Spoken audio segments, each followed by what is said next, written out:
변호사님, 네, 저희가 지난번에 한참 의대 정원 늘리는 이슈로 정부와 네, 또 의사단체 간 논쟁이 있었을 때 네, 의사 면허 정지 행정처분 프로세스랑 네. 그리고 구제 수단에 대해서 얘기를 나눈 적이 있습니다. 네, 그때 지난 시간에 주로 집행정지에 대해서 얘기를 나눴고요. 네, 근데 최근에 마침 저희가 촬영한 이후에 그때는 뭐 예정 통보 이런 얘기를 했는데 네. 공식적인 처분을 내렸는데 그게 이제 3개월 면허정지 처분을 내렸어요. 그게 이제 전공의 모두에게 한 게 아니고 의협 간부 몇 명에게 면허정지 처분을 내렸는데 네. 그 의사단체에서 이제 처분을 받으니까 행정소송을 하겠다 이런 입장을 밝히기도 했는데요. 그래서 오늘은 이 면허정지 처분에 대한 행정소송이 앞으로 어떻게 결론이 날지 여기에 대해서 얘기를 나눠보겠습니다. 네. 복지부에서 다시 말씀드리자면 의협 간부 몇 명에게 면허 정지 처분을 내렸다고 합니다. 네. 그럼 이제 이게 본격적인 공식 본처분이 맞는 건가요? 네, 지난번에 이제 사전 통보가 있었고 사전 통보를 하면 의견 제출할 기회를 준다 이런 얘기를 나눴는데요. 네. 그리고 제가 의견 제출이라는 게 사실상 요식행위라고도 말씀드렸어요. 네. 그래서 그때 사전 통보에 대해서 그 의견 제출할 기간이 지났기 때문에 곧 본처분이 나올 거다 이런 말씀을 제가 드렸잖아요. 네. 그래서 이번에 나온 처분이 이제 공식적인 본처분이 되는 거고요. 그 면허 취소가 있고 면허 정지가 있는데 일단 정부에서 면허 정지 처분을 내린 거죠. 왜 현장을 떠난 의사들 모두가 아니라 의협 간부 몇 명에게만 면허 정지 처분이 나온 건가요? 이거는 뭐 사실 뻔하죠. 그러니까 정부에서 이렇게 지금 하는 이유가 네. 어떻게든 이제 압박을 해서 협상해서 빨리 의대 지원을 하려고 하는 거니까 동시에 면허 정지를 다 해버리면 네. 오히려 의료 현장이 더 마비가 되잖아요. 그래서 당연히 단계적으로 타격이 없을 정도로 핵심되는 간부들에게만 일단 임시적으로 한 거고요. 네.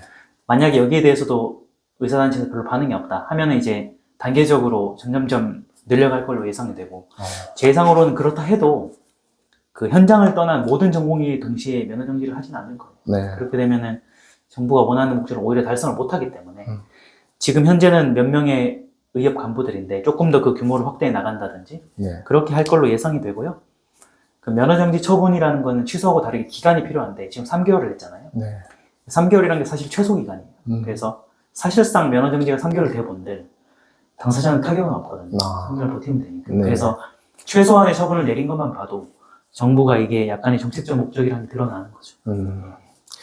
보니까 방금 말씀해주신 대로 면허 정지 처분이 3개월입니다. 네. 그 처분을 받은 의협 간부들이 행정소송을 하겠다고 또 밝혔다고 하는데요. 이거 행정소송 가능한가요? 그 모든 행정 처분에 대해서 행정소송은 다 가능하고요. 행정소송의 제소기간이 90일이에요. 네. 그래서 처분을 받은 시점 기준으로 90일 안에 그 취소소송이 가능한데 네. 지금 지금 면허정지가 3개월 처분이잖아요. 그러니까 사실은 90일 기다리면 3개월이 지나버리는 거예요. 네. 그래서 보통은 행정소송 이런 걸 할 때는 그 집행정지를 같이 하게 돼 있어요. 그래서 설령 나중에 면허정지를 취소시키더라도 의미가 없지 않도록 일단 집행정지를 동시에 하는 건데요. 저번에 자세히 말씀드렸는데 집행정지는 본소송이 결론이 어떻게 날지 모르니까 본소송이 결론이 날 때까지라도 면허를 유지시켜달라 이런 처분을 하는 거죠. 예. 지난번에 이 주제에 대해서 한번 말씀 나눴을 때 변호사님께서 집행정지가 인정되기 좀 어려울 네. 것이라고 말씀을 해주셨는데요. 네. 이번에 보니까 그 면허 정지 처분의 집행 시점이 4월 15일이더라고요. 맞아요. 네, 그럼 의협 간부들은 집행이 되기 전에 집행 정지를 신청한다는 말씀이 맞을까요? 그렇죠. 그래야 의미가 있는 거죠. 이 집행이 돼버리면 의미가 없으니까. 네. 그래서 정부에서 면허정지 처분 그 통보서를 보내고 우리가 공식적인 집행은 4월 15일 날 할 거다라고 얘기했기 때문에 의협 간부가 만약에 집행정지를 하려면 그 전에 해야 되잖아요. 네. 근데 보통 행정소송 그 행정법원에다가 집행정지를 해도 신청서만 내놓는다고 돌아가는 게 아니거든요. 그래서 일단 집행정지를 신청하는 입장에서는 신청서를 낸과 동시에 신문기일 지정을 해야 돼요. 신청을. 그래야만 재판부에서 아 이게 4월 15일까지 기다리면 안 되겠구나 네. 라고 해서 그 신문기일 지정 신청서를 보고 빨리 신문기일을 잡아주거든요. 그렇게 되면 예를 들어 오늘 집행정지 신청서를 내면서 그 우리가 공식적인 시작이 4월 15일이기 때문에 네. 재판은 바로 다음 주에 열어달라든지 이렇게 하면 긴박하게 재판이 열리거든요. 네. 그래서 그 사법부에서 집행정지를 할지 말지를 결정하는 시점을 4월 15일보다 전에 해야만 의미가 있으니까 그래서 그렇게 신문기일 지정을 신청하는 거고요. 네. 그러니까 물론 제가 말씀드렸지만 이거는 뭐 3개월일 뿐만 아니라 유지시켜야 될 아무런 긴급성이 없어요. 그래서 해도 네. 저는 뭐 99% 기각될 걸로 봐요. 아. 예. 또 복지부에서는 경찰에 고발도 네네네. 했다고 하는데요. 그럼 형사 절차와 행정소송은 별도로 진행이 되는 건가요? 그렇죠. 이제 동시에 압박을 하는 거죠. 한쪽으로는 그 행정처분으로 압박을 하고 네. 한쪽으로는 수사로 압박을 하는 건데요. 엄밀히 따지면 행정소송하고 고발은 완전히 다른 프로세스라 네. 하나는 경찰의 수사가 진행되기 때문에 뭐 행정소송이나 행정취소소송과 무관하게 수사는 진행돼요. 그래서 이게 물론 뭐 중범죄는 아니지만 그 정부에서 공식적인 그 의료인으로서 의료 명령, 업무 개시 명령을 내렸는데 위반한 거니까 네.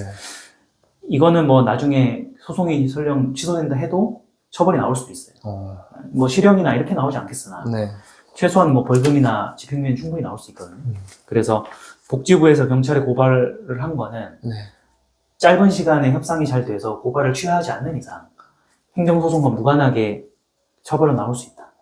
다만 이제 수사하는 도중에 어느 시점에 어떻게 협상이 되는지에 따라서 그 처벌 수위는 좀 조정이 되겠죠. 근데 법률상은 형사고발 조치하고 행정소송은 완전히 다른 프로세스이기 때문에 이 두 개가 동시에 투트랙으로 돌아가는 거죠. 압박을 좀 더 가하는 그렇죠. 그런 네. 느낌인 건가요? 앞으로 어떻게 흘러갈지는 조금 지켜봐야 될 것 같습니다. 네.